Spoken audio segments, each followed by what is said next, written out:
డబ్బా దగ్గరకో ఆ ధనియాల డబ్బా దగ్గర తప్పు వెళ్తారు కానీ ముందే సిద్ధం చేసుకుని చేతులు ఉంచుకోవాలి కదా, చేతులు ఉంచుకోలేదు.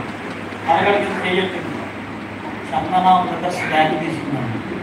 చందన బ్రదర్స్ బ్యాగ్లో నుంచి బట్టల కవర్ తీసింది, అది చందన బ్రదర్స్.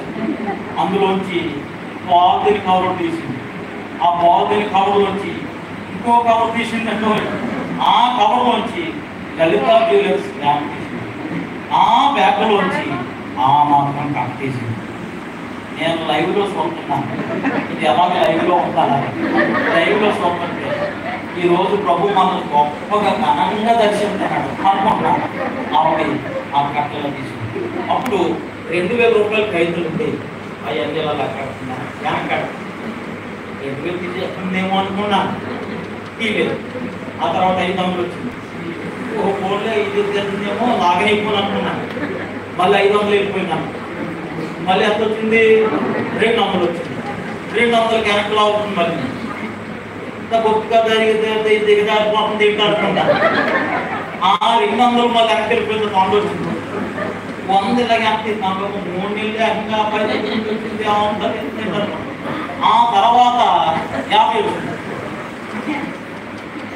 చేసిన ప్రార్థన మీద ఆసక్తి పోయింది. ఒక నీ చిత్తం ఏమనుకుంటున్నావో, మరి నువ్వు ఏం చేస్తావో నీ చిత్తం ఆయన అనుకుంటున్నాను. అప్పుడు 50 వెనక్కిపోయిన తర్వాత 20 రాదు. చెప్పుతారు పంపించుకోకున్నాను. ఇంకా చూసేసాను కదా లైవ్లోను. లైవ్లో చూసేసాను. ప్రభువా గొప్ప పార్టీ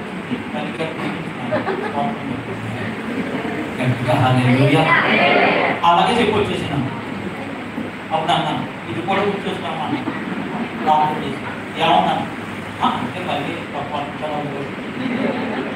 కొంతమంది దేవుడికి ఇవ్వడం శాతం, కొంతమంది దేవుడికి ఇవ్వడం అలా చూస్తున్నారండి శాతం. మళ్ళీ ఆ కట్ట మళ్ళీ ఎలా పంపించుకొని ఆ రబ్బర్ పెట్టేసి ఆ లలిత జ్యువెలర్స్లో పెట్టేసి పెట్టేసి పాజిటివ్ కవర్ మళ్ళీ ఇంకో పాజిటివ్ కవర్ ఇంకొక చందన బ్యాగ్ కవర్ వేసుకోండి.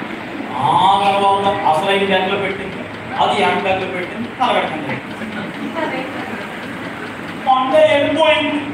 దేవుని స్తోత్రం కలిగింది. మరొక ఒకసారి తలగట్టిందా సార్ చెప్తారా? స్తోత్రం కలిగింది. ఏ వీరిపోత పట్టి వెళ్ళిపోయింది అలా చూస్తున్నారే అన్నారు. ఏ వీరిపోత పట్టి వెళ్ళిపోయింది, ఏ పట్టుకెళ్ళిపోత నుంచి భక్తుడు అన్నాడు ఈ లోకంలోనికి మనం ఏమి, ఈ లోకంలోని మనం ఏమి ఆగా అన్న వస్త్రములు గలవారమై ఉండి తృప్తి కలిగి ఉన్నాము అంటారు. స్తోత్రం చెప్పండి. హల్లెలూయా, హల్లెలూయా. దేవుడికి ఇచ్చే విషయంలో ఎప్పుడు కూడా వెనకం చేయండి, ఆసక్తిగా ఇవ్వండి. మాసిదోనియా సంఘంలో ఉన్న వాళ్ళందరూ భాగ్యవంతులు కాదు. మాసిదోనియా సంఘంలో ఉన్న వాళ్ళందరూ ధనవంతులు కాదు. మాసిదోనియా సంఘంలో ఉన్న వాళ్ళందరూ నిరుపేదలు అని రాయబడింది. స్తోత్రం చెప్పండి ఒకసారి గట్టిగా. హల్లెలూయా. 8వ అధ్యాయం 2వ కొరింథీ పత్రిక 8వ అధ్యాయం ముగిస్తున్నాను. 8వ అధ్యాయం మొదటి వచనంలో చూస్తే సహోదరులారా మాసిదోనియా సంఘములకు అనుగ్రహింపబడి ఉన్న దేవుని కృపను గురించి మీకు తెలియజేయుచున్నాము. ఎలాగనగా వారు బహు శ్రమ వలన పరీక్షింపబడగా అత్యధికముగా సంతోషించిరి, మరియు వారు నిరుపేదలైనను వారి దాతృత్వము బహుగా విస్తరించెను. స్తోత్రం చెప్పండి గట్టిగా. హల్లెలూయా. వారు నిరుపేదలైనను, అమ్మ వింటున్నారా? ఆ మాసిదోనియా సంఘం నిరుపేద సంఘము అయినా వారి దాతృత్వం అంటే ఇచ్చే గుణం, ఆసక్తి ఎవరు మెచ్చుకుంటున్నారు అక్కడ? పౌలు గారు మెచ్చుకుంటున్నారు. దేవుని స్తోత్రం కలుగుతుంది. ఏ సంఘంతో చెప్తున్నాడంటే కొరింథీ సంఘంతో చెప్తున్నాడు. ఓ కొరింథీ సంఘమా, దేవునికి ఇచ్చే విషయంలో మీరు ఎందుకు సనుకుంటున్నారు? అక్కడ మాసిదోనియా సంఘం చూడండి, వారు నిరుపేదలైనా కానీ వారు ఇచ్చే విషయంలో మాత్రం దాతృత్వము కలిగి ఉన్నారు. దేవుని స్తోత్రం కలుగునుగా గట్టిగా. హల్లెలూయా. ఈరోజు ఇచ్చే విషయం నేను ఒక మాట చెప్పి ముగిస్తున్నాను. నీవు ఇచ్చే విషయంలో ఎప్పుడైతే